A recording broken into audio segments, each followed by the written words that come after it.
How's it going, filmmakers? Great to have you all here. Today's video is a product review on the RODE NTG4 Plus. But first, if you're interested in filmmaking and becoming a better filmmaker, hit the subscribe button and click that bell to be notified the next time I upload. That's if YouTube actually tells you, because we all know it doesn't. First thing, who is this microphone for? It's for people like me and you. If you happen to be an independent filmmaker, you know, you do more guerrilla style or run and gun filmmaking, you have a smaller budget, but you still want as much oomph out of your equipment as possible at those price ranges, this microphone really holds up to that. As like a more guerrilla style filmmaker, I have a mirrorless camera. It doesn't have XLR ports, it doesn't have fucking 48 volt phantom power, any of that shit. And currently I'm running the microphone directly into the camera. How the fuck does that work? The microphone itself has a battery.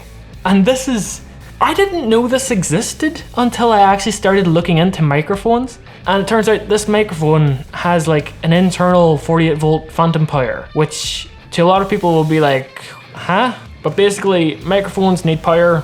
Cameras, 3.5mm port doesn't give power, it just takes whatever is coming in. You can't just power any microphone. Like this microphone is a RODE NT1A? Yeah, NT1A. And it is like a cardioid microphone. It does not have a battery inbuilt, so you have to use a preamp to feed it power and take the audio out and feed it into the camera. Camera has preamps, but they're not that good. So, it goes on for 150 hours. That's a lot.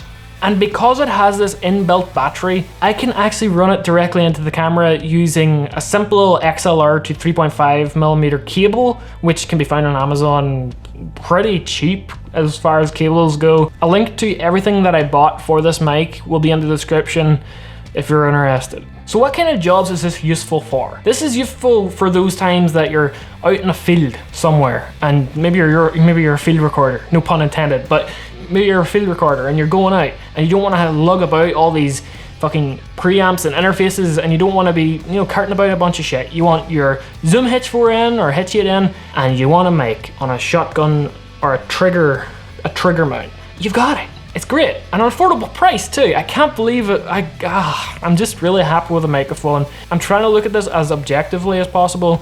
It's a little big. Transporting it might be a little bit of an issue because it is like it's 30 centimeters, and I know it's not all about size, but size does matter whenever you're a filmmaker, because if you're trying to refine your kit, this isn't refined. This is quite big. If you are looking for something that's refined, go for the RODE Micro, the little small one. Its audio quality is actually a lot better than you would think.